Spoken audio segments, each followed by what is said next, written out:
Beauty kitchen Facebook இன்னைக்கு பீட்ரூட்ல jam எப்படி பண்ணுறதுன்னு சொல்லிட்டு உங்களுக்கு நான் காட்ட போகிறேன். அதுக்கு முன்னாடி எனக்கு ஒரு சிஸ்டர் கமெண்ட் பண்ணியிருந்தாங்க, என் பையன் காய் எதுவுமே சாப்பிட மாட்டேன்னு இருக்கிறான், அதுக்கு என்ன பண்ணணும்னு சொல்லிட்டு. அதனால நான் வீட்டிலேயே கேரட்ல ஜாம் எப்படி செய்யுது சொல்லிட்டு நான் வீடியோ போட்டிருக்கிறேன் காய் சாப்பிடாத பசங்களுக்கு.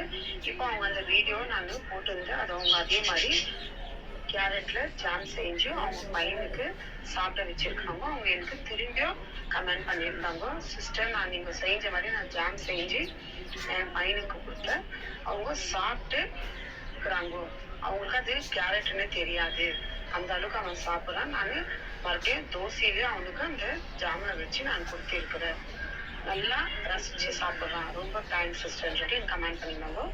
இப்போ அந்த மாதிரி சில குழந்தைங்க யாராவது காய் சாப்பிடாது இருக்கிறாங்களோ அவங்களுக்கு ஒரு ஜூஸ் போட்டு கொடுக்கலாம், இல்லாக்கன்னா இந்த மாதிரி ஜாம் எதிரில் ஜாம் பண்ண முடியும் அந்த மாதிரி வெஜிடபிள்ஸ்ல ஜாம் பண்ணலாம், சாப்பிடாத ஃப்ரூட்ஸ் வந்து ஜூஸ் போட்டு கொடுக்கலாம். இந்த மாதிரி நான் ஒவ்வொரு வீடியோவும் உங்கள்கிட்ட நான் ஷேர் பண்றேன். இன்னைக்கு நான் பீட்ரூட்ல ஒரு 2 பீட்ரூட் நல்லா கழுவி எடுத்து வச்சிருக்கிறேன். ஏன்னா நம்ம ஒரு தடிக்கு 2 தடவை நல்லா கழுவி எடுத்தாதான் இதை நம்ம கட் பண்ணிட்டு மறுபடியும் கழுவ முடியாது. அதனால நல்லா பெரிய சைஸா ஒரு 2 பீட்ரூட் எடுத்து வச்சுக்கோங்க. அடுத்து தேவையான அளவுக்கு, ஏன்னா பீட்ரூட் ஆல்ரெடி ஸ்வீட்டு திக்கிட்டு இருக்கும், அதனால தேவையான அளவுக்கு சர்க்கரை நம்ம யூஸ் பண்ணிக்கலாம். இதை பீட்ரூட் வெந்து எல்லாம் அரிஞ்சு ஆன பிறகு எப்படின்னு சொல்லிட்டு எவ்வளவு சர்க்கரை எடுத்துக்கணும் உங்களுக்கு நான் சொல்றேன். ஒரு எலுமிச்சப்பழம், இதை தேவையான அளவுக்கு தான் கொஞ்சம் ஜூஸ் எடுத்துக்கலாம். அடுத்து உப்பு. இந்த பொருளை வச்சு ஜாம் எப்படி சைஸ் பீட்ரூட்ல உங்களுக்கு நான் காட்டுறேன். ஃபர்ஸ்ட் பீட்ரூட் எல்லாம் கிளீன் பண்ணி நல்லா வேக வைக்கணும். இப்படி இதெல்லாம் நல்லா கட் பண்ணிக்கலாம். ரொம்ப பெரிய பெரிய பீஸ் வேண்டாம், ஏன்னா இது நம்ம வேக வைக்க போறோம்.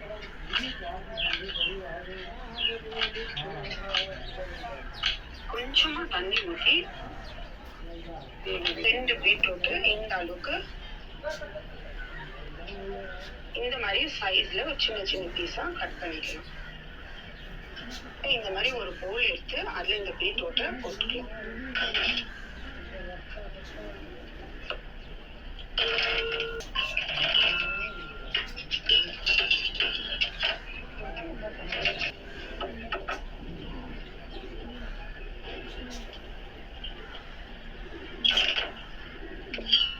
நான் கட் பண்ணி வச்சிருந்து பீட்ரூட்டு இந்த அளவுக்கு இருக்குது. நல்லா 2 பீட்ரூட் பெருசா எடுத்தாக்கா இந்த மாதிரி நல்லா ஜாமும் கொஞ்சம் நமக்கு ஜாஸ்தி வரும்.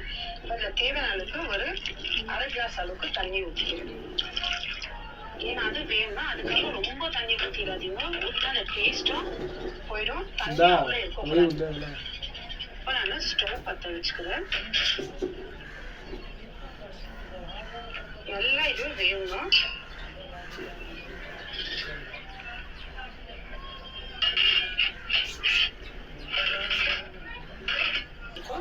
நம்ம ஆற வச்சுட்டு மிக்சி ஜார்ல போட்டு அரைச்சு எடுத்துக்கணும். அதுக்கு முன்னாடி நான் எலுமிச்சப்பழம் சாறு எடுத்து வச்சுக்கிறேன்.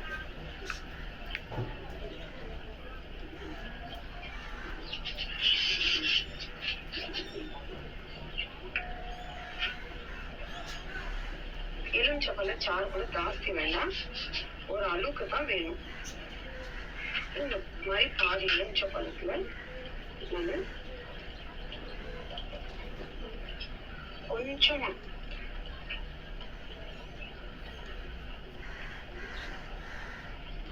இந்த அளவுக்கு தான்,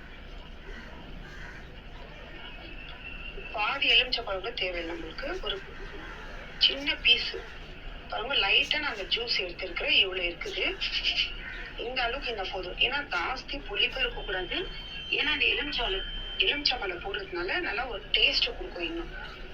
இப்ப இந்த அளவுக்கு தான் எலுமிச்சப்பழம் சாறு எடுத்து வச்சிருக்கேன்.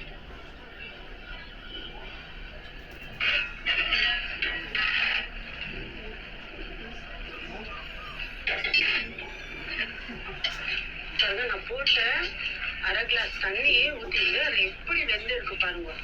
இந்த அளவுக்கு அதுக்காக ரொம்ப வேக வைக்கக்கூடாது, ஏன்னா நம்ம அந்த சர்க்கரை போட்டு அதை பாவி இது பண்ணும் போது அப்போ இதான் வேகுது. இப்போ இது ஒரு 10 நிமிஷம் வேக வச்சா போதும். ஒரு half boil மாதிரி வேக வைக்கணும், அரை வேக்காடு மாதிரி. இப்போ இது நான் ஆஃப் பண்ணிடுறேன்.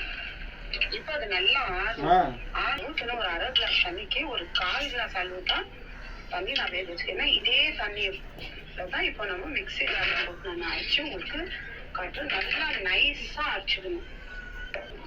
அது இருக்கிற தண்ணியை ஊற்றிட்டு நல்லா இன்னும் ரொம்ப நேரம் வேக வைக்கணுமா.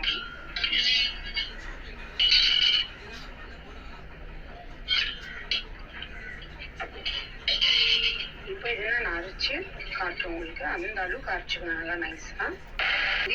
அரை கிளாஸ் தண்ணி ஊற்றி ஒரு 1/4 கிளாஸ் தண்ணி வேகிற அளவுக்கு எடுத்துருக்கிறேன். நீங்கள் ஒரு 3-4 பீட்ரூட் நல்லா பெருசாக நீங்கள் இது ஜாம் பண்ணுறீங்கன்னாக்கா நீங்கள் 1 கிளாஸ் அளவுக்கு தண்ணி எடுத்துக்கணும். இப்போ நான் ஸ்டவ் பற்ற வச்சுட்டு இருந்தாலும் பரவாயில்ல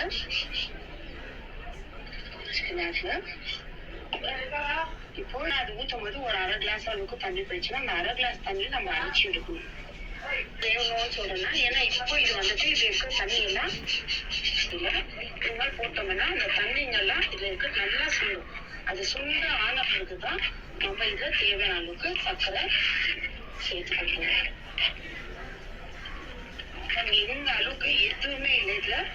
நல்லா நீங்க இந்த மாதிரி பண்ணிட்டு ஒரு பாட்டில நல்லா அப்புறம் நீங்க செய்ய அளவுக்கு சர்க்கரை ஒரு 10 டீஸ்பூன் அளவுக்கு நான் சேர்த்துக்கிறேன்.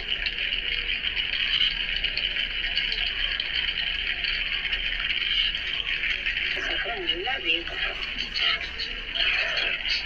எலுமிச்சை சாறு வந்து நம்ம லாஸ்ட்ல தான் அது சேர்த்துக்கணும். இப்போ இந்த சர்க்கரையில இந்த பீட்ரூட்டு ஏன் நல்லா இது நல்லா வேகும் போது ஒரு 1/4 ஆகும் கொஞ்சம் வெந்தா போதும். ஏன்னா இந்த மாதிரி நம்ம வேக வைக்கணும் இல்லைங்களா, அதனால நீங்கள் குக்கர்ல கூட வச்சுக்கலாம். ஒரு விசில் குக்கர்ல வைக்கிற நேரம் இந்த மாதிரி பாத்திரத்துல வச்சு நாங்கள் வேக வச்சு எடுத்துடுறது. விட்டுட்டீங்கன்னா அடி பிடிச்சிடும். ஏன்னா சர்க்கரை போட்டுருந்தீங்கன்னா அது ஃபுல்லாக அப்படி கறி வச்சுக்கலாம். சிம்ல வச்சுக்கணும். சர்க்கரை போட்டு கொஞ்ச நேரம் ஒரு 5 நிமிஷம் விட்டு இது சிம்ல வச்சுக்கணும்.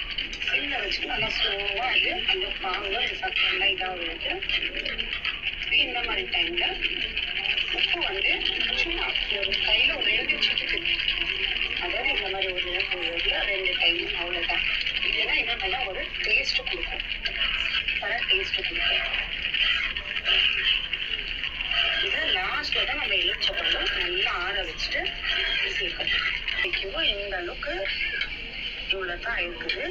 இப்போ இது தேவையான அளவுக்கு நான் பாருங்க இந்த அளவுக்கு எலுமிச்சப்பழம் சாறு அது எவ்வளோ இருக்குது அந்த அளவுக்கு தான் கொஞ்சம் எடுத்துக்கலாம். பாதி முழு பாதி லைம் எடுக்காதீங்க. கொஞ்சமாக எடுக்கனால இது கொஞ்சம் சும்மா ஒரு 4-5 ட்ராப் இருந்தாலும் போதும்.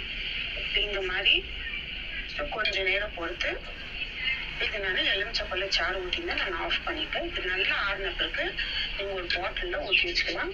இதுக்கு முன்னாடி நான் செஞ்ச இதே பீட்ரூட்டு தான் ஜாமு பாருங்க. இது காலி ஆயிடுச்சு. இப்போ திரும்பி இது கிளீனா கழுவிட்டு கொஞ்சம் கூட தண்ணி இல்லாத நல்லா காஞ்ச பிறகு இந்த மாதிரி பாட்டில்ல நீங்க இது ஸ்டோர் பண்ணி வச்சுக்கலாம்.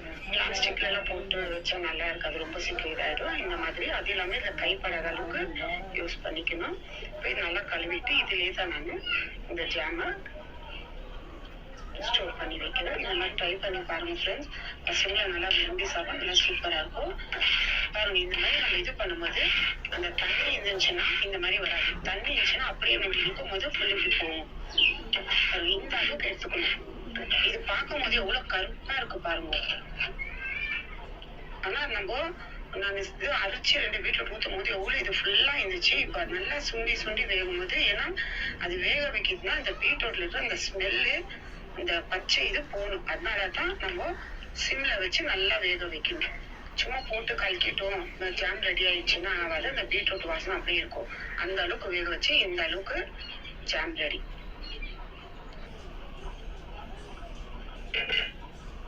இந்த அளவுக்கு ஒரு பீட்ரூட் ஜாம் ரெடி. ட்ரை பண்ணி பாருங்க ஃப்ரெண்ட்ஸ். நல்லா சூப்பரா இருக்கும். பசங்க நல்லா விரும்பி சாப்பிடுவாங்க. பாய்.